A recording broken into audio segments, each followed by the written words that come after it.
بسم اللہ الرحمن الرحیم، الحمدللہ رب العالمین والصلاة والسلام علی خاتم النبیین۔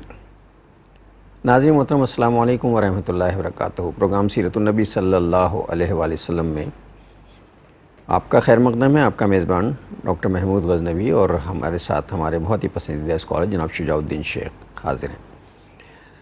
سیرت النبی کے حوالے سے ہمارا سلسلہ پروگراموں کا جاری ہے اور آج ہم آپ سے 567 یعنی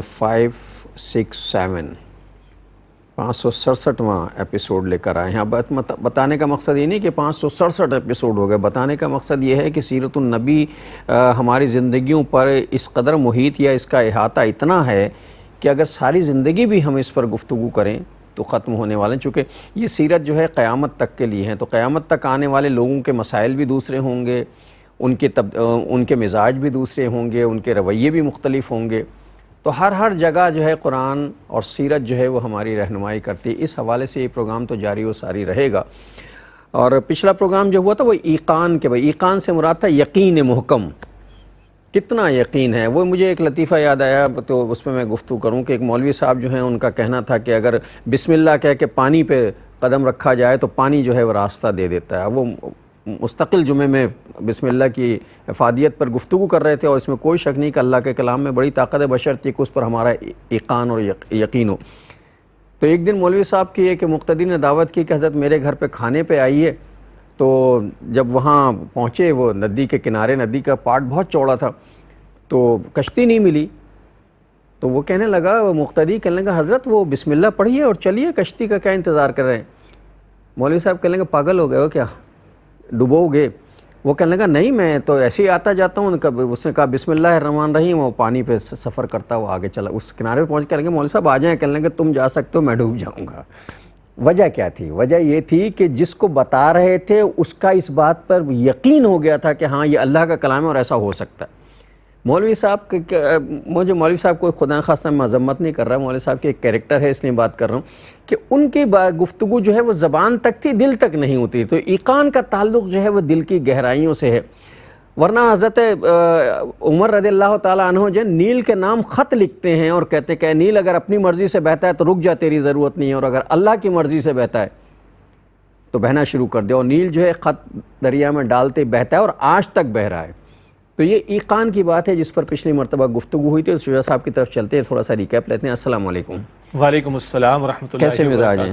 الحمدللہ رب العالمین۔ میں نے ایک واقعہ سنا دیا، مولوی صاحب آ گئے ہیں تو میں آپ سے معذرت چاہتا ہوں۔ آپ تو مولوی تو نہیں ہیں نا، اب تو اسکالر ہیں ہمارے۔ جزاک اللہ خیر۔ بسم اللہ الرحمن الرحیم، اللہم صلی علی محمد وعلی آل محمد وبارک وسلم۔ اصل میں ہمارے ناظرین کی ایک معلومات میں شاید اضافہ ہو کہ آج سے کوئی 100 برس پہلے کہہ لیں، 80 برس پہلے کہہ لیں، لفظ مولوی، لفظ ملا، یہ ایک بڑے اعزاز کی بات تھی۔ باقاعدہ ایگزامز ہوتے تھے، آپ تو ہم سے زیادہ واقف ہوں گے کہ مولوی فاضل، تو فاضل سے مطلب کوالیفائیڈ، جیسے آج درس نظامی کہ 8 سال کا کوئی صاحب علم کورس کر لیتے ہیں تو ان کو فاضل درس نظامی کہا جاتا ہے۔ تو پہلے یہ باقاعدہ کوالیفیکیشن اور بڑے بڑے پڑھے لکھے لوگ، مولوی عبدالحق، جی مولوی نہیں تھے لیکن اعزاز تھا، اور یہ باقاعدہ ڈگری ہوا کرتی تھی، کوالیفیکیشن ہوا کرتی تھی۔ تو لفظ مولوی ہے، لفظ ملا ہے، ملا علی قاری رحمۃ اللہ علیہ، بہت بڑے بزرگ گزرے اور بڑی احادیث مبارکہ کی انہوں نے شروحات اور دیگر امور پر کلام کیا ہے۔ تو یہ آج ہم یعنی انگریز کے آ جانے کے بعد اگر آپ دیکھیں نا، اس کے بعد جو تسلسل بنا، پھر ہماری فکر ڈیگریڈ کرنا شروع کیا، اور یقیناً ڈاکٹر صاحب نے جو واقعہ بیان فرمایا، یہ مختلف پیرایوں میں اس طرح کی باتیں بیان ہوتی ہیں، وہ ایک نقطہ سمجھانے کے لیے۔ اور اس سے ایک اور بات یاد آئی جو ہم نے کئی مرتبہ اس فورم پر بیان کی ہے کہ بات پہنچایا کرو۔ بعض مرتبہ حدیث مبارک ہے نا حجۃ الوداع کے خطبے کے آخر میں بھی کہ پہنچا دیا کرو، بعض مرتبہ پہنچانے والے سے زیادہ جس کو پہنچایا جا رہا ہے، جو سننے والا وہ زیادہ سمجھدار ہوتا ہے، ہو سکتا ہے اسے لگ گئی ہو، یہ اسے سمجھ آ گئی، اس کے دل میں بیٹھ گئی، اس کا یقین بیٹھ گیا اور اس نے عمل کرنا شروع کر دیا۔ اچھا یہ بھی نفع سے خالی نہیں، ارے نہیں تم نے تو بات کی لیکن عمل وہ کر رہا ہے، بھئی عمل آپ کو بھی کرنا چاہیے، لیکن یہ بھی نفع سے خالی نہیں۔ حدیث شریف میں آتا ہے کوئی کسی کو نیکی کی دعوت دے، خیر کی دعوت دے، بھلی بات، اور اس پہ عمل شروع کر دے، وہ عمل شروع کر دے، اس کو تو اجر ملے گا، جس سے دعوت دی تھی اس کو بھی اجر ملے گا انشاءاللہ تعالی۔ اور آخر میں یہ بات کہیں گے جو داعی ہے، واعظ ہے، خطیب ہے، صاحب علم ہے، مقرر ہے، وہ جو بات بیان کرے اس کا عمل بھی اس کے مطابق ہونا چاہیے، اس کو بھی اپنے قول و فعل کے تضاد کو دور کرنا چاہیے، لیکن یہ بات پہنچائے جانے کا عمل جاری رہے۔ کئی مرتبہ جن کو پہنچتی ہے وہ پہنچانے والوں سے زیادہ فقیہ، یہ حدیث سے مبارکہ میں ہے، وہ زیادہ فقیہ ہوتا ہے، سمجھدار ہوتا ہے، اور یقین کے ساتھ وہ عمل پہ بھی لگ جائے گا، تب بھی جس نے پہنچایا اس کا اجر اپنی جگہ محفوظ رہے گا۔ یہ تو جملہ معترضہ کے طور پر انٹروڈکشن کے اندر اچھا ہوا میں، ورنہ لوگ مجھے کہتے ہیں کہ یہ دیکھو ہماری تضحیق کر رہے ہیں، مولوی کر رہے ہیں، حالانکہ میرے نزدیک مولوی اور ملا دونوں بڑے اعزاز کی باتیں ہیں۔ بالکل بجا بات ہے، جیسے آج ہم چارٹرڈ اکاؤنٹنٹ اور MBA اور PhD اور ہم لوگ لگاتے نا ڈاکٹر، پروفیسر، ایگزیکٹلی یہ ہمارے لیے اعزاز کی بات ہو نا، ایک پروفیسر لگا دیا، ڈاکٹر لگا دیا، ہیں تو لگا دیا نا، اسی طرح وہ اعزاز کی بات ہے ملا، مولوی، اس سے پتہ چلتا ہے کہ ایک آدمی کس لیول پہ کھڑا ہے، کس لیول پہ کھڑا ہے۔ اگر اس کو اس ماضی کے پس منظر کے تناظر میں دیکھیں تو کوئی اس طرح کا ہمیں مذمت والا انداز اور اعتراض کا پہلو رہے گا نہیں انشاءاللہ تعالی۔ اب آ جاتے ہیں ریکیپ کی طرف کہ جو ایقان کا لفظ آپ نے استعمال فرمایا، اور بات کہاں چل رہی ہے؟ نبی مکرم صلی اللہ علیہ وسلم بحیثیت داعی انقلاب پر کلام ہوا، حضور علیہ السلام کے برپا کردہ انقلاب پر تھوڑا تذکرہ ہوا، پھر اس انقلابی جد و جہد کا ذکر مختصر آیا، اس انقلابی جد و جہد کے لیے ایک جماعت حضور نے تیار فرمائی صلی اللہ علیہ وسلم، اس جماعت کو حضور نے قرآن کریم کے ذریعے سے تیار فرمایا، اس کے ذریعے قرآن پاک کے ذریعے ان کے دلوں کو جیتا ہے، ان کے دلوں میں ایمان پیدا کیا۔ پھر ہم نے یہ گفتگو بھی پچھلے پروگرامز میں رکھی کہ پہلے فکر اور سوچ بدلتی ہے، پھر عمل میں تبدیلی واقع ہوتی ہے، اور اس فکر اور سوچ کی تبدیلی کے لیے قرآن حکیم اولین ذریعے کے طور پر نبی اکرم صلی اللہ علیہ وسلم نے اختیار فرمایا۔ مکے کے 13 برس 2/3 قرآن نازل ہو گیا، اور بدر کے 313 افراد جو بدر کے میدان میں دکھائی دے رہے ہیں، وہ 313 تیار کہاں ہو رہے ہیں؟ وہ قرآن پاک کے ذریعے مکی دور میں تیار کیے جا رہے ہیں، اور اس کے صاحب ایقان لوگ، صاحب ایقان مطلب 313 ہیں ٹوٹل، ہتھیار بھی نہیں، اور یقین یہ ہے کہ ہم لڑنے جا رہے ہیں، اور حضور کو عرض کر رہے صلی اللہ علیہ وسلم کہ اللہ کے پیغمبر آپ حکم دیجئے، ہم اپنے گھوڑوں کو سمندروں کے حوالے کر دیں گے۔ تو بہرحال اس یقین کے ساتھ کہ جو حکم آیا وہ سراسر حق ہے، اور اس پر عمل درآمد کرنا ہے، چاہے جان جانے آفری کے حوالے کرنے کے لیے میدان قتال میں اترنے کا ہی موقع اور تقاضا کیوں نہ آ جائے۔ اور پھر ہم نے یہ بھی کلام کیا کہ آج بھی یعنی کوئی دینی اجتماعیت کام کر رہی ہے تو اس کی قیادت کے اوصاف کیا ہونے چاہیے؟ ان اوصاف کے ذیل میں نبی مکرم صلی اللہ علیہ وسلم کے طرز عمل کو، آپ کے اوصاف کو، آپ کے ذکر خیر کو ہم نے کچھ سامنے رکھا، تاکہ آج کوئی قائد ہے، ذمہ دار ہے کسی اجتماعیت کا، افراد کا، وہ وہاں سے رہنمائی لے، لقد کان لکم فی رسول اللہ اسوۃ حسنہ، اور وہ اپنے اندر وہ اوصاف پیدا کرنے کی کوشش کرے۔ پھر صحابہ کرام کا بھی طرز عمل ہمارے سامنے آیا کہ کس طرح حضور علیہ السلام کے ایک ایک اشارے پر اپنی جانیں تک قربان کرنے کے لیے وہ تیار رہے، لیکن کب ہوا؟ جب حضور ان کے دلوں کو جیتا ہے۔ حریص علیکم بالمؤمنین رؤوف الرحیم، تمہاری بھلائی کے بڑے خواہش مند ہیں اور ایمان والوں پر بڑی شفقت فرمانے والے اور رحمت فرمانے والے صلی اللہ علیہ وآلہ وسلم۔ پھر ان کی دلجوئی کا معاملہ اور ان کے دکھ درد میں شرکت کا معاملہ اور ان سے آگے بڑھ کر قربانی دینے کے لیے تیار رہنے کا معاملہ۔ تم نے ایک پتھر باندھا، میں نے 2 پتھر باندھے رکھے۔ تو یہ وہ پہلو ہیں جو ہم نے پچھلے پروگرام میں زیر گفتگو لانے کی کوشش کی۔ اور ایقان کا پہلو کیا تھا؟ وَبِالْآخِرَةِ هُمْ يُوقِنُونَ، سورہ البقرہ کی آغاز کی آیات میں سے ایک آیت کا آخری حصہ کہ وہ آخرت پر یقین رکھتے ہیں۔ ایمان کا اگلا درجہ وہ یقین ہے، ایمان تو ہے مگر اس میں گہرائی پیدا ہو، گہرائی پیدا ہو، تو اب یہ یقین کی کیفیت انسان کو بہت بڑے سے بڑے حوصلے کے کام کرنے کے لیے تیار کر دیتی ہے۔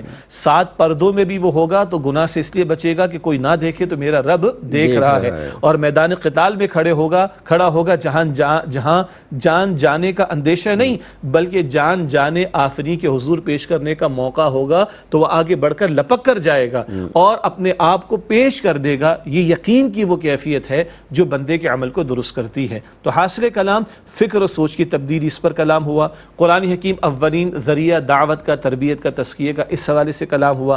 حضور نبی اکرم علیہ السلام کے اوصاف حمیدہ کا تذکرہ ہوا، اور افراد کو جوڑنے کے لیے قرآن کریم کے ذریعے محنت کا معاملہ اور ایمان کی آبیاری کا معاملہ، اور پھر ایک جماعت کھڑی ہوئی جس سے انقلابی جد و جہد کی۔ یہ کچھ پہلو ہیں جس پر پچھلے اور اس سے قبل کے پروگرام میں بھی ہم گفتگو کرتے ہوئے آئے ہیں۔ ایقان جو ہے ماورائے عقل کاموں پر بھی جھجک نہیں پیدا ہونے دیتے، یعنی جو چیزیں عقل کو نہیں لگتی، انسانی عقل ہے نا، ایک لمٹ ہے اس کی، ایک حد ہے وہاں، ماورائے عقل کام کرا دیتا ہے جہاں تک عقل ہماری پہنچتی نہیں. یہی ایقان ہوتا ہے جو حضرت ابراہیم علیہ السلام، چونکہ ذوالحجہ کا مہینہ ہے تو اس پر تھوڑی سی گفتگو ایقان کے حوالے سے. یہی ایقان جو حضرت ابراہیم علیہ السلام کو نار نمرود میں کودنے پہ مجبور کر دیتا ہے. اور اقبال نے کیا خوب کہا تھا کہ بے خطر کود پڑا آتش نمرود میں، عشق عقل ہے محو تماشائے لب بام. ابھی کود گئے، حالانکہ نظر آ رہا ہے کہ آگ ہے، اور ایک فرشتہ بھی نازل ہوا کہ حضرت میں آپ کی مدد کروں، تو کہا کہ نہیں، اگر اللہ نے بھیجا ہے تو ٹھیک ہے، اور اگر اللہ نہیں بھیجا تو وہ مجھے دیکھ رہا ہے. ایقان کا یہ عالم ہے. اور جب بیٹے سے کہا گیا کہ تو اللہ کا حکم ہے کہ تمہیں ذبح کر دیا جائے، تو بیٹے نے یہ نہیں پوچھا ابا جان یہ کیا کہہ رہے ہیں آپ، ایسا ہوتا ہے کہیں. بیٹے نے کہا کہ ابا جان آپ اپنا کام کیجئے، اللہ نے چاہا تو آج مجھے صابر پائیں گے، بجا صبر کرنے والوں بجا. ایک تھوڑی سی دلچسپ وضاحت ناظرین کے لیے میں کیے دیتا ہوں تاکہ ایک چھوٹی سی اور بات کی وضاحت ہو جائے. حج کے مہینے شروع ہو چکے، ذی الحجہ آیا چاہتا ہے، جی اور پھر ایام حج آ جائیں گے. اب یہ جو بات ہے کہ حج کے مہینے شروع ہو گئے تو قرآن پاک میں الحج اشہر معلومات، حج کے مہینے تو معلوم ہیں. اور بڑا عجیب مسئلہ ہے، یقیناً جب سوال جواب کی نشستیں آپ علماء کرام کے ساتھ کرتے تھے تو یہ سوال آیا ہوگا کہ اس سے کیا مراد ہے. اس سے مراد ہے کہ اگر کوئی شخص شوال کے مہینے سے حج کے لیے احرام باندھنا چاہے تو باندھ سکتا ہے. ایام حج تو وہ آئیں گے 8 9 10 11 12 ذی الحجہ، لیکن حج کے معلوم ہے مہینے وہ شوال سے سلسلہ شروع ہو جاتا ہے. ابھی تم ذی قعدہ میں بیٹھے اور ذی الحجہ آیا چاہتا ہے. چنانچہ آپ نے بجا ارشاد فرمایا کہ سیدنا ابراہیم علیہ السلام اور سیدنا اسماعیل علیہ السلام کو جو واقعہ ہے وہ اس ایقان کی ایک عملی تفسیر ہے جو ہمارے سامنے آ رہی ہے کہ جب رب کے حکم پر ایک وہ باپ کے جو تقریباً 100 برس کا بوڑھا ہے اور جس کو برسوں کی دعاؤں کے بعد اکلوتا بیٹا عطا ہوا، وہ چھری پھیرنے کو تیار، اور وہ بیٹا جو اکلوتا بیٹا بھی ہے 12-13 برس کا ہے، بھی چلنے پھرنے کے قابل ہوا، وہ کوئی لاجیکل ریزننگ نہیں مانگتا بلکہ عرض کرتا ہے کہ ابا جان اللہ کا حکم ہے، آپ کر ڈالیے اس حکم پر عمل، اللہ تعالیٰ نے چاہا تو آپ مجھے صبر کرنے والوں میں سے پائیں گے.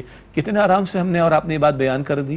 کر کے دکھائے کوئی. اس باپ کی سطح پر سوچیں نا ذرا کیسے، بیٹے کی سطح پر سوچیں، باپ چھری پھیرنے کو تیار، بیٹا چھری پھروانے کو تیار. یہ ہے ایقان کی ایک عملی تفسیر جو اس پورے واقعے میں ہمارے سامنے آتی ہے. ناظرین ایک وقفہ لیں پھر آ کر بات کرتے ہیں. السلام علیکم ورحمۃ اللہ وبرکاتہ. ویلکم بیک ناظرین. وقفے کے بعد پروگرام سیرت النبی صلی اللہ علیہ وآلہ وسلم میں آپ کا خیر مقدم. ابراہیم اور آل ابراہیم علیہ السلام کے معاملات تو ایقان کی اس منزل پر ہیں کہ جہاں انسان کا تصور نہیں جا سکتا. صرف یہی نہیں کہ باپ حضرت ابراہیم علیہ السلام آگ میں کود گئے، حضرت ابراہیم علیہ السلام بیٹے کو ذبح کرنے چلے گئے، حضرت اسماعیل علیہ السلام نے کہا کہ اللہ نے چاہا تو آپ مجھے صابروں اور شاکروں میں پائیں گے، آپ کر دیجئے، صابروں میں پائیں گے، کر دیجئے. یہ وہی ہیں جن کے بارے میں حضرت بی بی ہاجرہ رضی اللہ تعالی عنہا نے کہا کہ ہمیں کس کے سہارے چھوڑ کے جا رہے ہیں، تو کہا اللہ کے حکم کے تحت.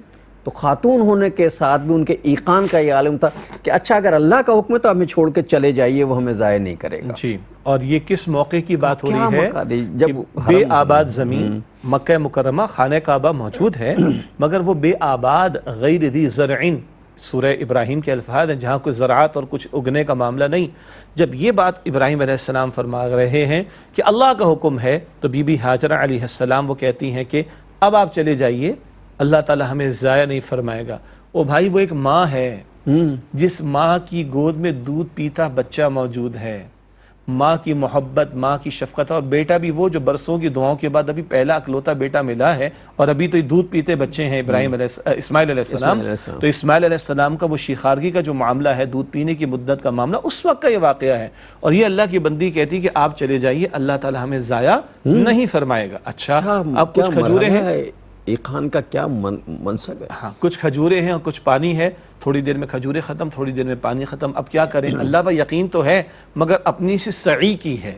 صفا پہ چڑھ کر دیکھتی ہیں کوئی قافلہ گزر رہا ہو تو کھانے پینے کا انتظام ہو، ماں کے وجود میں کچھ جائے گا تو بچے کے لیے غذا کا اہتمام ہوگا. نہیں، ماں سے اترتی پھر بچے کو دیکھتی، پھر مروہ کی طرف جاتی ہیں، اور یہ سعی چل رہی ہے. شاید وہ قافلہ، یہ اللہ کو سعی، یہ چلت پھرت، یہ چلنا پھرنا، یہ دوڑنا اس قدر پسند آیا کہ اسی کو صفا و مروہ کی سعی کے طور پر حج اور عمرے کا حصہ بنا کر قیامت تک کے لیے جاری بھی فرما دیا گیا. اور یہ سعی اللہ کو اتنی پسند آئی کہ اللہ نے زمزم عطا کر دیا.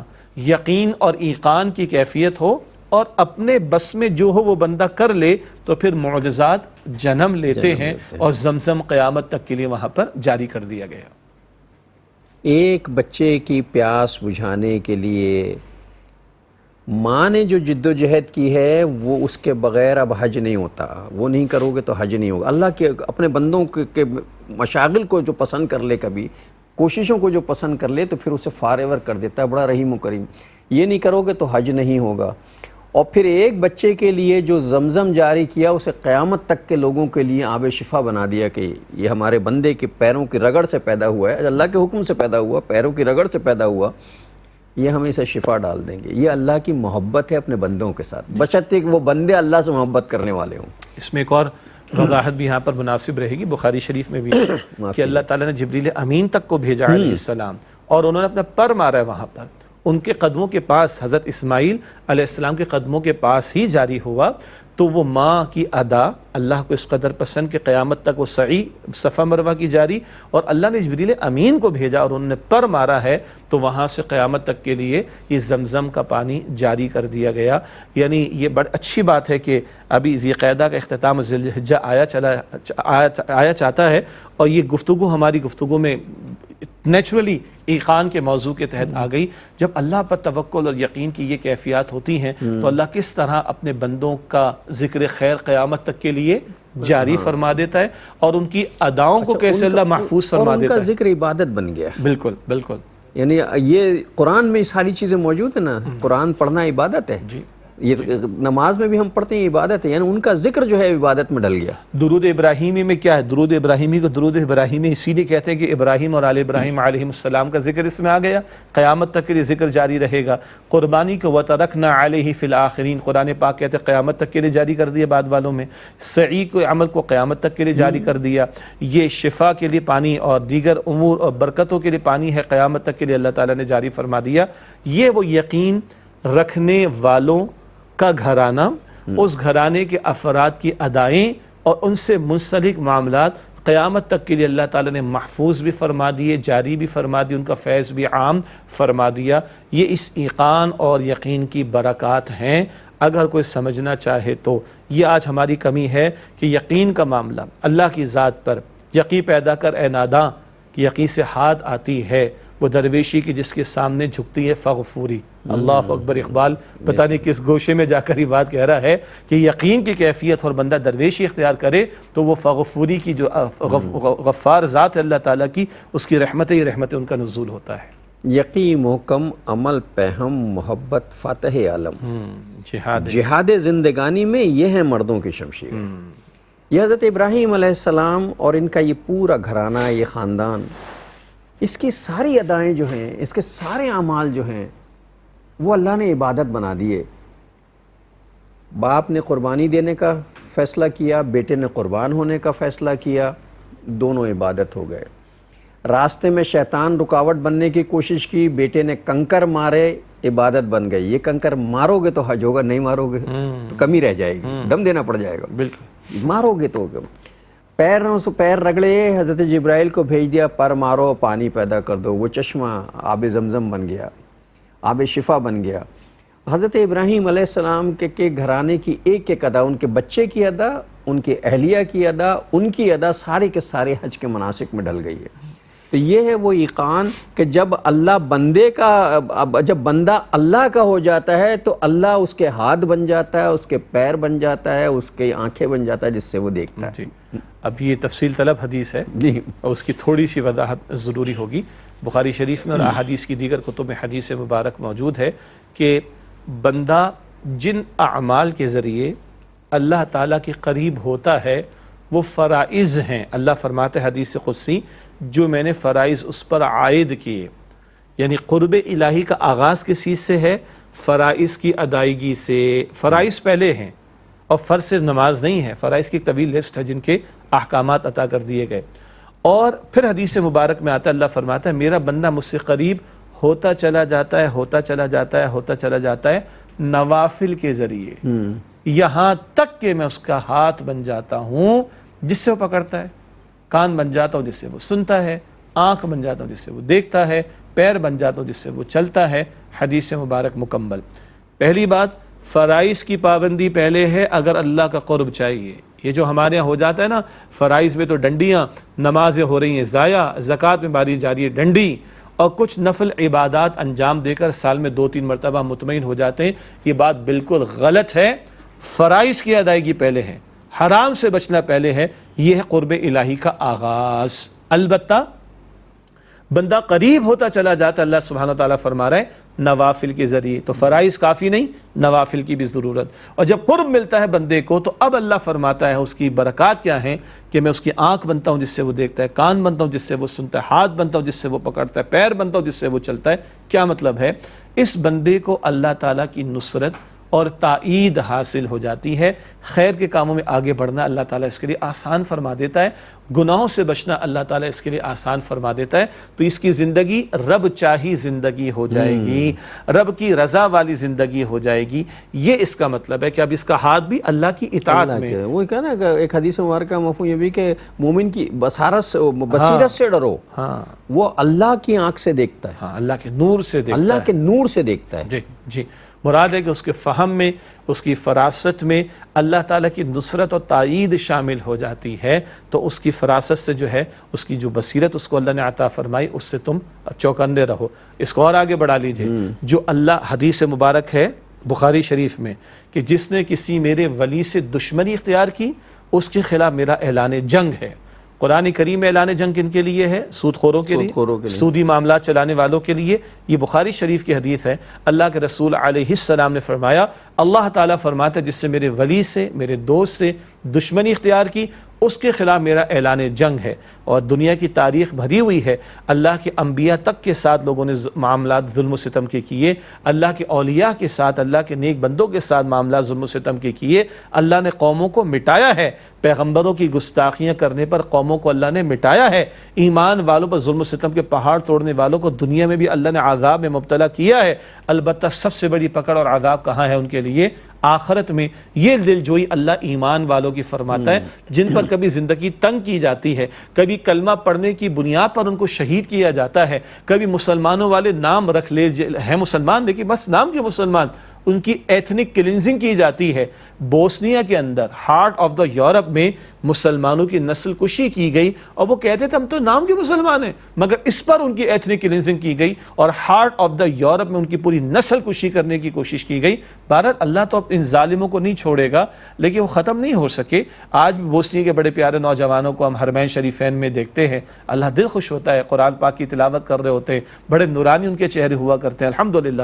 تو کہنے کا مطلب ہے کہ یہ حدیث مبارک بھی سامنے رہے کہ جو اللہ کے کسی ولی سے دشمنی کرے گا، اللہ تعالیٰ کا ایسے ظالم کے خلاف اعلان جنگ ہے۔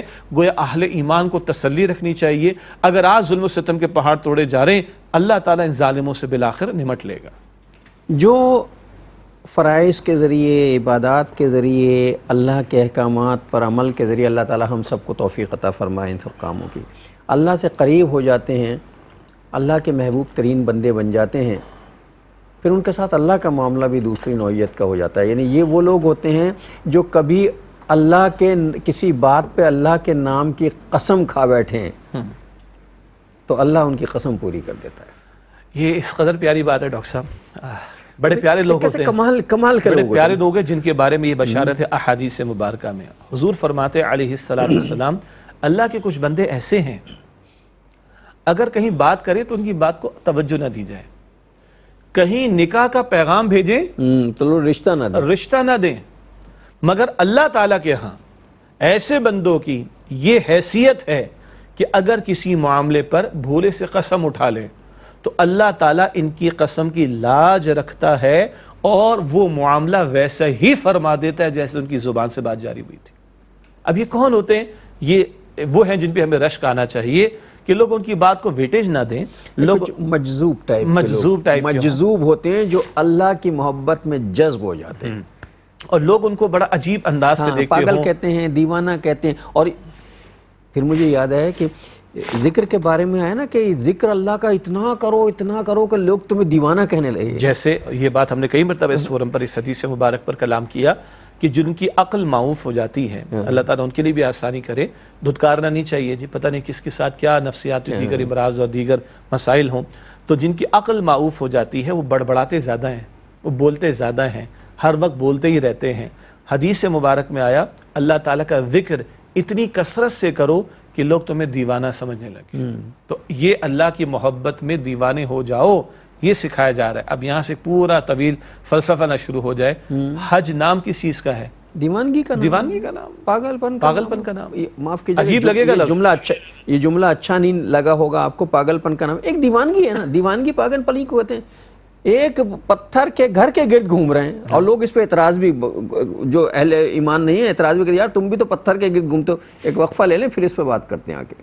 السلام علیکم ورحمۃ اللہ وبرکاتہ، ویلکم بیک ناظرین۔ وقفے کے بعد پروگرام سیرت النبی صلی اللہ علیہ وآلہ وسلم میں آپ کا خیر مقدم ہے۔ محبت میں ایک جملہ جو ہے وہ نکلا زبان سے کہ یہ حج کیا ہے، یعنی عمل کے اعتبار سے اگر دیکھیں کچھ لوگ ایسے ہوں جو بالکل مانتے ہیں ساری چیزوں کہیں یار یہ کیا کرتے ہیں لوگ، اتنا پیسہ خرچ کرتے ہیں، اتنی محنت کرتے ہیں، ایک پتھر کے مٹی کے گھر کے گرد، پتھروں کے اینٹوں کے گھر کے گرد جو ہے طواف کرتے ہیں، اسے چومتے ہیں، اس کے آگے جھکتے ہیں، کرتے ہیں، یہ سب کیا ہے، کیوں کرتے ہیں یہ سارا کام؟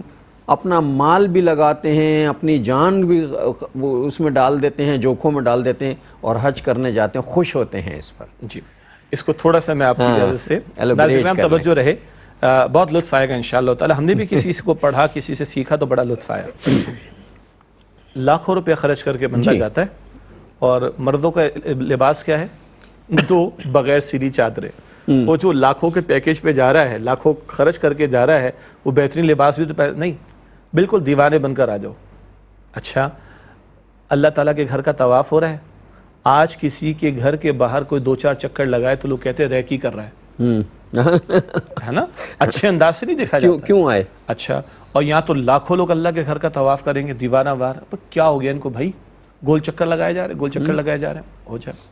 اچھا جناب، اور یہی اس وقت کی سب سے بڑی عبادت ہے۔ ہاں، اور یہ وہ عبادت ہے پوری زمین پر کہیں نہیں ہوتی۔ آپ روزہ رکھنا چاہیں، نوافل ادا کرنا چاہیں، صدقہ دینا چاہیں، سب کچھ پوری دنیا میں کر سکتے ہیں آپ، لیکن وہاں یہ عبادت وہ ہے جو زمین پر کہیں اور نہیں کی جا سکتی۔ اچھا، پہلے گول چکر لگتے ہیں، جب سعی میں جاتے ہیں تو سیدھے چکر لگتے ہیں، چکر پہ چکر ہے، چکر پہ چکر، گول چکر الگ ہے اور سیدھے چکر الگ ہے۔ اچھا، عمرے کی ترتیب کو لے کر چلیں تو احرام ہوتا ہے، احرام کی پابندیاں ہوتی ہیں، طواف ہوتا ہے، طواف کے بعد سعی ہوتی ہے، اس کے بعد سر کو صاف کراتے ہیں مردوں کے لیے، جس کو حلق کہتے ہیں۔ حلق ہے مردوں کا سر کے سارے بال صاف کرانا، قصر میں بال کچھ کم صاف ہوتے ہیں، اور عورتوں کا اپنا ایک مسئلہ ہے کہ انگلی کے پور کے بقدر، یہ مسائل کے اندر ہم نہیں جا رہے۔ اچھا، بالوں کو سنوارنے پر کتنا پیسہ لگتا ہے؟ ویسے آپ سے کہہ رہے گنجی ہو جاؤ، ٹھیک ہو گیا، کوئی ہوگا؟ ہاں، لیکن عجیب بات ہے، جن بالوں کو سنوارتا ہے آدمی اور جن پر لاکھوں روپے لگاتے ہیں، اور ہم جیسے وہ لوگ جن کے فورینی ریزن اڑ جاتے ہیں تو پھر لاکھوں روپے خرچ کر کے ٹرانسپلانٹ کرایا جاتا ہے، پھر ان کی حفاظت یہ ہے نا، یہاں تو کہا کہ جو اوریجنل اڑا دو اس کو، وہ بھی صاف کر دو۔ اچھا، کیوں؟ قدیم دور میں کہتے ہیں کہ جو غلام ہوتے تھے، اگر رومن امپائر کے دور کی کچھ ذہن میں ہونا جی، تو وہ غلام گنجے ہوا کرتے تھے، تو یہ اپنا سوارنے کا، ہاں ہٹا دو اس کو۔ اچھا، حالت احرام میں ہو، ناخن نہیں کاٹو گے اور خوشبو نہیں لگاؤ گے، بال نہیں تراشو گے، اگر گرد غبار ہے تو زیادہ کھجا بھی نہیں سکتے داڑھی کے اندر، اپنے سر کے بالوں کے اندر۔ کیا اللہ کو تمہارا یہ مٹی میں اٹا ہونا، یہ تھوڑی بہت گرد لگنا، بظاہر تھوڑی بہت میل کچیل، یہ پسند ہے اللہ تعالیٰ کو؟ اچھا، ساری دنیا سے روتا ہوں مسلمان خانہ کعبہ کو پہنچتا ہے روتے ہوئے، اور رو رو کے برا حال ہو جاتا ہے، سب کا ہوتا ہے۔ جب حج کے ایام آتے ہیں اللہ کہتے ہیں میرے گھر کو بھی چھوڑ دو اور جاؤ پہلے منی میں 8 ذی الحجہ کو، پھر اگلے دن 9 ذی الحجہ کو کہاں؟ عرفات کے میدان میں۔ کیا ہے؟ میدان ہے، میدان دنیا میں بہت ہے، کہیں بھی بیٹھ جاؤ، پہاڑ دنیا میں بہت ہے، مٹی دنیا میں بہت ہے، کنکری دنیا میں بہت ہے، اور پورا سر پہ تمہارے سورج ہو اور آسمان پوری دنیا میں ہر جگہ نہ، یہاں پورے سال آ کر بیٹھ جاؤ تمہیں کچھ نہیں ملے گا، اور اگر یہاں 9 کو نہیں پہنچو گے باقی سب کچھ کر لو تمہارا حج ہی نہیں ہوگا۔ کمال ہے، یعنی اگر مطلب مثال کے طور پہ ایک آدمی اگر اتنا معذور ہے کہ وہ وہاں تک جا ہی نہیں سکتا اور اسے اسٹیچر پہ بٹھا کے گھما دیا جائے 1 سیکنڈ کے لیے، یعنی بس نکال کے لے آئے وہاں سے، تو اس کا حج ہو جائے۔ جو لوگ حج کے موقع پر بیمار ہو جاتے ہیں، کسی کا خدا نخواستہ کوئی آپریشن آ جاتا ہے، تو وہاں کی حکومت، حتیٰ کہ ہم نے سنا ہے بلکہ دیکھا بھی ہے ہیلی کاپٹرز کی آوازیں آتی ہیں نا، ایک ہیلی کاپٹرز ہوتے جو فضائی ایک نگرانی کے لیے ہوتے، سیکیورٹی پرپز، ایک آپ دیکھیں گے وہ ایئر ایمبولینس ٹائپ ایمبولینس ہوتے ہیں، وہ تھوڑی دیر کے لیے لاتے ہیں اور ان کو وہاں چکر لگاتے ہیں، مینا کے اندر چکر لگوا کے لے جاتے ہیں، عرفات میں چکر لگوا کے لے جاتے ہیں، اور چلو جو ہاسپٹل، باقی سارے معاملات کا کفارہ ہو سکتا ہے نا، یہ رہ گیا تو جناب اتنا صدقہ، یہ رہ گیا تو یہ غلطی بڑی ہو گئی تو دم دے دیں گے، دم کا مطلب قربانی پیش کرنا. عرفات کی حاضری نہیں ہوگی تو حج نہیں ہوگا، حج نہیں ہوگا، سب سے رکن اعظم ہے. ہاں، اب پورے سال آپ وہاں بیٹھے کچھ نہیں ملے گا، لیکن اس دن نہ پہنچے تو باقی سب کر لیں لیکن حج نہیں ہوگا. اچھا، عرفات کی حاضری شام تک رہتی، غروب آفتاب ہو گیا، غروب آفتاب، غروب کے وقت کون سی نماز کا وقت ہو جاتا ہے؟ عصر ہو جاتی ہے، مغرب، ہاں غروب ہے، مغرب ہو جاتی ہے. جی عصر کے بعد ہوتے ہوتے مغرب کا وقت آ گیا. ہاں، غروب سے پہلے عصر کا وقت چل رہا ہوتا ہے. آپ کی بات یوں بجا ہے بالکل، لیکن جیسے غروب ہوا تو اب مغرب کی آ گئی. نماز نہ پڑھو یہاں پر، حالانکہ قرآن حکیم میں لکھا ہے ان الصلاۃ کانت علی المؤمنین کتابا موقوتا، نماز ایمان والوں پر مقرر اوقات میں فرض ہے. یہ دیوانگی نہیں تو اور کیا ہے؟ چھوڑ دو نماز کو. کتنی عجیب جملہ ہے، نماز چھوڑ دو بھائی، مت پڑھو یہاں پر. جاؤ کہاں؟ مزدلفہ، رات 11 بجے پہنچو یا 2:30 بجے پہنچو، وہاں جا کر مغرب اور عشاء کو ملا کر ادا. اب وہ ٹائم ہی نہیں ہے، مغرب کا ٹائم بہت ہارڈ، بڑا مشکل ٹائم ہو جاتا ہے. بعض اوقات ماشاءاللہ اتنی رونق ہوتی ہے، لاکھوں لوگ ہوتے ہیں. مسئلہ کیا ہے؟ مغرب آپ یہاں نہیں پڑھیں گے. او بھائی مغرب کا وقت ہو گیا. نہیں، آج نماز نہ پڑھنا عبادت ہے. اگر پڑھ لی تو ہے ہی نہیں، ہوگی نہیں. جاؤ وہاں پر مزدلفہ میں مغرب عشاء ملا کر. اچھا، عام راتوں میں عبادت کرنا بڑا ثواب کا کام ہے. مزدلفہ کی رات میں رات کو سونا عبادت ہے، سنت اللہ کے رسول علیہ السلام. ابھی دیوانگی نہیں تو کیا ہے. اچھا، اب صبح ہو جائے گی، وہ وقوف عرفہ سب کچھ ہو گیا، وقوف عرفات ہو گیا. صبح وقوف مزدلفہ ہوتا ہے، یعنی فجر کی نماز کے بعد مزدلفہ میں ہاتھ کھڑے کر کے دعا کرتے ہیں. اس کے بعد جاتے ہیں کنکریاں مارنے. اب آپ مجھے بتائیں، آپ کی عمر میری عمر کے کچھ لوگ پتھر اٹھا کر آج آپ کے میرے گھر کے بعد دیوار پر ہمارے لوگ کیا کہیں گے؟ پاگل ہے، یہی کہیں گے نا. تو یہ لفظ بالکل صحیح ہے ساری ترجمانی کے لیے. اللہ کہتا ہے کہ اللہ کے نبی علیہ السلام کے ذریعے بتا دیا گیا 10 تاریخ کو ایک بڑے ستون کو کنکریاں مارتے ہیں، باقی 11، 12 اور میکسیمم 13 تاریخ کو تینوں ستونوں کو مارو کنکریاں. کیا ہو رہا ہے؟ دیوانگی. میں تو کوئی پوچھے کنکریاں کیوں مار رہا ہے. ہاں، تو یہ سارا عمل اگر حج کا دیکھیں نا، یہ کیا، اور میں عرض کی تھی ایک بات کہ ساری دنیا سے رود ہو کر آئے تھے خانہ کعبہ کی زیارت کے لیے. حج کے ایام میں اللہ تعالیٰ چاہتا ہے میرے گھر کو بھی چھوڑ کے میدان میں جا کر بیٹھ جاؤ. دیوانگی ہے نا. رب تو نے ادھر بلایا، ساری دنیا سے رود ہو کر ادھر، نہ جاؤ میدان میں جا کر بیٹھو. یہ سارا عمل حج جو ہے نا، یہ دیوانگی ہے. اور دیوانگی کا کیا مطلب ہے؟ اس کی محبت میں ڈوب جاؤ، جیسا وہ کہتا جائے کرتے چلے جاؤ، اور اس کے رسول علیہ السلام نے جیسے بتا دیا ویسے کرتے چلے جاؤ. لباس تمہاری مرضی کا نہیں، ہماری مرضی کا ہوگا. یونیفارم ہے، یونیفارم ہم تمہیں بتائیں گے. بالوں کو تم نے سنوارنے میں اڑا دینے کی بات ہوگی. صحیح ہے جی، میل کو چیل ہے تو ہوتا رہے، یہی اللہ تعالیٰ کو پسند ہے. کبھی گول چکر لگاؤ، کبھی سیدھے چکر لگاؤ، کبھی ادھر پہنچو، کبھی میدان میں پہنچو، کبھی کنکریاں مارو، کبھی نماز کو چھوڑ دو. یہ سارا عمل کیا ہے؟ یہ دیوانگی کا عمل ہے. اس میں مال بھی خرچ ہوتا ہے، قربانی ہے مال کی. اس میں مشقت بھی ہے، مطلب بدن کی مشقت ہے نا. آدمی کو یہ سب سے مشکل عمل ہے، یہ دوڑنا، بھاگنا، چلنا. اور بعض لوگ تو دیوانگی میں اس حد تک ہوتے ہیں کہ وہاں سے عرفات سے اور مینا سے پیدل حرم کی طرف سفر کر رہے ہوتے ہیں. کچھ کا خیال یہ کہ انتظامی اعتبار سے اگر وہ بسز میں جاتے ہیں تو بس کے اندر ایک تھوڑا سا سکون کا معاملہ، لیکن ٹائم بہت زیادہ لگ جاتا ہے، پیدل آ جاتا ہے. اور وہ کہتے ہیں پیدل آ جاتا ہے. تو ٹھیک ہے، اس کو ہم کوئی فقہی اعتبار سے بحث اس پر نہیں کریں گے، لیکن بہرحال حج کے دوران میں مشقت اپنی جگہ پر ہے. مزاجوں کے مسائل ہوتے ہیں، مختلف حالات آ جاتے ہیں. علماء فرماتے ہیں جب حج پر بندہ جائے تو غصے کو پوری 3 طلاقیں دے کر جائے. دوبارہ عرض کر دوں، غصے کو پوری 3 طلاقیں دے کر جائے. مزاجوں کا معاملہ آتا ہے، ساری دنیا سے لوگ آئے ہوئے ہیں، اجتماعی شکل میں آپ نے چلنا ہے. کبھی کیو لگی ہوئی، لائن لگی ہوئی واش رومز کے باہر، کبھی ہوٹل کے لفٹ کے باہر لائن لگی پڑی ہے، کبھی حرم شریف کے اندر حرم مکی ہو، حرم مدنی ہو، مسجد حرام، مسجد نبوی صلی اللہ علیہ وسلم، داخلے کے موقع پر، باہر نکلنے کے موقع پر لاکھوں لوگ ہوا کرتے. اس سب کے اندر اپنی جگہ مشقتوں کا بہرحال معاملہ ہے، اور یہی مشقت اللہ تعالیٰ کو پسند ہے. یہی تکلیف ہے، یہی تکلیفیں جو ہیں وہ اللہ کو پسند ہیں. اللہ تعالیٰ مجھ سمیت سب کو لے کر جائے وہاں اور ان مشقتوں سے گزارے، اپنے کرم کے ساتھ ان مشقتوں سے گزارے.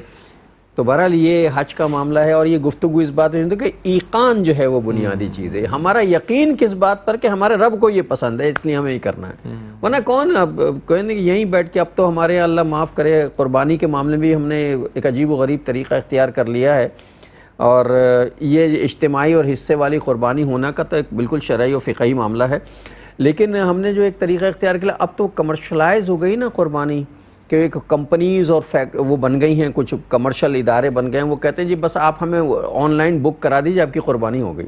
ہم اتنے کاہل ہو، ہم کہتے ہیں یار کون جانور خریدے، کون اس کی حفاظت کرے، کون اپنے ہاتھ سے ذبح کرے، یار گھر بیٹھ کے جو نا آن لائن کرا لو سارا، یہ سارا کام ہو گیا. یہی مشقتیں جو ہیں وہاں جا کے کرنی پڑتی ہیں. تو یہ مشقتیں جو اللہ کو پسند ہیں، اس لیے کہ اللہ نے جس گھرانے کے حوالے سے حج کے مناسک جو ہم پر لازم قرار دیا ہے، اس گھرانے نے جو مشقتیں کی اس کے مقابلے ہماری مشقت کا تو تصور ہی کوئی نہیں. کچھ نہیں، ہم تو بڑے آسانیوں کے اندر ہیں، بڑے مزوں کے اندر ہیں. اور اب تو بہت ہی آسان ہے. میں تو اس زمانے کا تصور کرتا ہوں جب 3 مہینے پہلے لوگ سفر کے لیے نکل جاتے تھے اونٹوں پہ جی، یا بیل گاڑیوں پر، اس پہ، اور 3 مہینے، اور 3 مہینے جنگلوں میں جہاں پانی بھی نہیں کچھ نہیں، کیسے گزارا کرتے ہوں گے. بالکل. بلکہ آپ چلیں، یہ تو اس وقت کی آپ بات اور کریں مٹی کہ دھول جب کا کیا اثر ہوتا ہوگا. یہ تو آپ اس وقت کی بات کریں کہ جب نہ ہوائی جہاز سے نہ بحری جہاز تھے. آپ کو تو یاد ہوگا، ہم تو بچپن میں سنتے تھے بحری جہاز جاتے تھے، ہم نے دیکھا. جی آپ نے دیکھا ہوگا، ہم تصویریں دیکھتے تھے، کبھی ٹیلی ویژن کی اسکرین پر آتا تھا تو سفینہ عابد جاتا تھا کراچی کے ساحل سے، یہاں کے ساحل سے، پورے مہینے کا راشن جاتا تھا، اسی میں پکتا ہے، اسی میں کھاتے ہیں، اسی میں پیتے، اسی میں سوتے ہیں. تو بہرحال وہ مشقت بھی کوئی آج سے 30-40 برس پہلے کی بات ہوگی، 40 برس پہلے کی بات ہوگی جب یہ مشقتیں جھیلی. اور اس وقت کے وہ بزرگ جو ابھی حیات ہیں کہ بیٹا آج آپ لوگ تو بڑے مزوں کے اندر ہیں، بڑے مزوں کے اندر ہیں.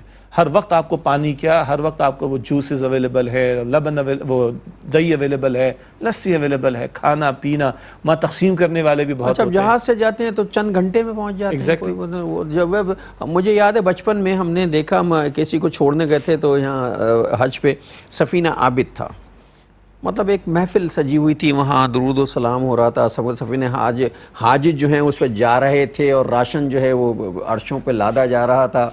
اور پتہ چلا کہ صاحب یہ تقریباً مہینے بھر کا سفر، یا اس سے اتنا سفر طے کر کے وہ جہاز جاتا تھا، اور جب جدہ کے ساحل پہ اترتا تھا وہ جا کے. ناظرین اس کا ہم یہیں سے پھر آئے انشاءاللہ شروع کریں گے. بات جو ہے ایقان سے چلی تھی اور ایقانی پر ہے، لیکن آج کے پروگرام کا وقت ختم ہو رہا ہے، اس لیے میں حدیث ہدیہ کروانا چاہتا ہوں. نبی اکرم صلی اللہ علیہ وسلم نے ارشاد فرمایا ہے کہ جس نے حج کا ارادہ کیا اور اس نے حج ادا کیا، نہ اس میں کوئی گالم گلوچ کا معاملہ کیا، نہ اس میں کوئی اس نے بے حیائی کا کام کیا، نہ کوئی لڑائی جھگڑا کیا، تو اگر یہ کیفیت ہے حج کی، تو اگر واپس لوٹے گا تو ایسے لوٹے گا جیسے آج ہی اس کی ماں کے بطن سے اس کی ولادت ہوئی ہو. بخاری شریف کی حدیث ہے. اللہ حجاج کرام کا حج بھی قبول فرمائے، آمین. ان کو یہ حج عطا فرمائے، اور اللہ آپ کے لیے، میرے لیے، ان کی دعاؤں میں، پوری امت کے لیے ان کی دعاؤں میں حصہ بھی شامل فرمائے، اور آئندہ اللہ ہم سب کو اس کی توفیق عطا فرمائے. یہ حج مبرور کہلاتا ہے. حج مبرور کہلاتا ہے. حج مبرور ہے، اللہ تعالیٰ سب کو عطا فرمائے. اس کے ساتھ ہی ہمارے آج کے پروگرام کا وقت ختم ہوا. اگلے پروگرام تک کے لیے جناب شجاع الدین شیخ اور اپنے میزبان ڈاکٹر محمود غزنوی کو اجازت دیجیے. اللہ نگہبان، والسلام علیکم ورحمۃ اللہ وبرکاتہ. ناظرین، اگر آپ ایسی ہی مزید ویڈیوز دیکھنا چاہتے ہیں تو ہمارا ARYQTV کا چینل سبسکرائب کیجئے اور بیل آئیکن کا بٹن دبانا نہ بھولیے، تاکہ آپ سے کوئی پسندیدہ پروگرام مس نہ ہو جائے.